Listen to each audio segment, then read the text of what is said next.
ایک میرے عزیز دوست نے سوال کیتا ہے کیا خرگوش کھانا یہ جائز ہے؟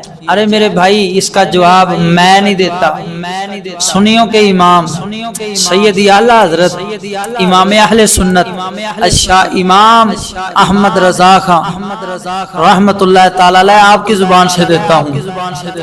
یہ میرے ہاتھ میں کتاب موجود ہے، فتاوی رضویہ شریف تلخیص، اس کے صفحہ نمبر 304 پر سیدی اعلیٰ حضرت امام اہل سنت الشاہ امام محمد رضا سرکار ارشاد فرماتے ہیں، آپ سے سوال کیا گیا خرگوش کھانا جائز ہے یا نہیں؟ بعض لوگ اسے حرام کہتے ہیں۔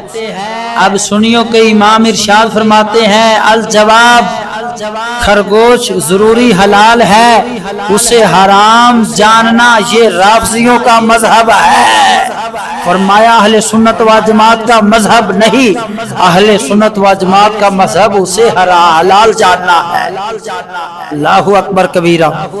آگے بہت ہی لطیف بات سیدی اعلیٰ حضرت سرکار نے کی، آپ فرماتے ہیں ارے بھائی خرگوش کے بھی پنجے ہوتے ہیں، کھر والا خرگوش دنیا کے پردے میں موجود نہیں۔